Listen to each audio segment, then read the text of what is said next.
Marvel Comics decided to take two of their most popular characters and put them into one single comic. But can the Merc with a mouth and web-slinging wall crawler survive the first issue without killing each other? You'll never know unless you read Spider-Man Deadpool #1 by Marvel Comics and watch today's episode of Comic Collector Live Presents Super Mega Comic Action News at Midnight.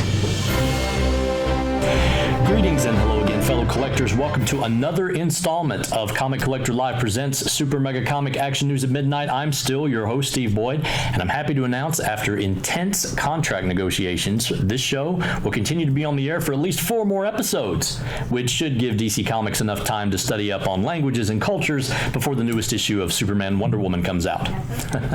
And speaking of team-up books, we've picked Marvel's Spider-Man Deadpool #1 as our review for this episode. Let's do this. Spider-Man Deadpool #1 reunites the creative team of writer Joe Kelly and artist Ed McGuinness, the two guys first responsible for unleashing the original 1997 Deadpool ongoing series upon the world, nay, the universe. And I'm not sure if humanity is ready for this jelly. Somewhat tying into events established in the all-new, all-different post-Secret Wars Marvel story established in All New Avengers #1 and Deadpool #1, the Merc with a Mouth has pimped his brand out for capital gain and is now a mighty Avenger, and everyone's favorite wall crawler decided that as long as Deadpool was a member, he didn't need to be. And let's face it, now that Peter Parker is the CEO of Parker Industries, he's got a lot on his plate, which leads us to the doorstep of Spider-Man Deadpool #1. Deadpool is trying to convince Spider-Man to come work for him. With him, it doesn't really matter. He's always tried really hard to be his friend, even if he thinks that Spider-Man modeled his costume after his. And the two street-wise cracking spandex-clad heroes spend their way fumbling, bouncing, fighting, and arguing their way through this issue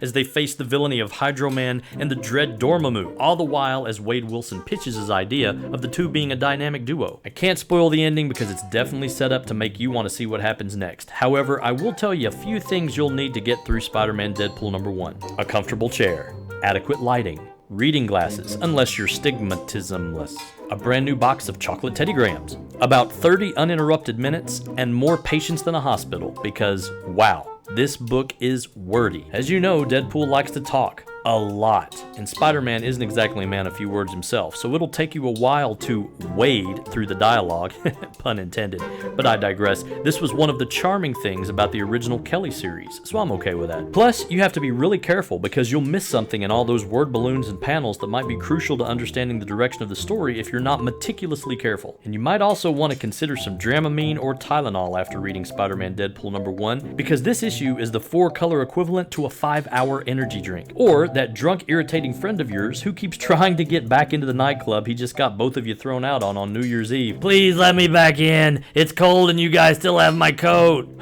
Come on, let's get you an Uber. But whether you love Spider-Man, adore Deadpool, or are moderately entertained by one or both of these heroes, there's something you'll find enjoyable about their combined title. Plus, it won't hurt to get acquainted with both, since you'll be seeing a lot more of them in 2016 thanks to movies like Captain America Civil War in May, and unless you live under a rock, Deadpool in February. So rinse the raw sewage off your spandex, warm up last night's chimichangas, and bolt out to your local comic shop and demand your copy of Marvel's Spider-Man Deadpool #1. Yeah, so this was a crazy book. Funny story, fantastic art, and yes, another comic that I'll need to add to my pull. And listen up, weary traveler, you can find this comic, along with hundreds of thousands more like it, for sale on ComicCollectorLive.com. Their mission? To provide essential technology for collectors of all ages throughout the universe to easily research, organize, and market comics and collectibles. So be sure to check them out. That's going to wrap it up for this episode of Comic Collector Live Presents Super Mega Comic Action News at Midnight. Be sure to subscribe to our channel. Check out all our other fun videos. I've been Steve Boyd, and I'll see you at Applebee's.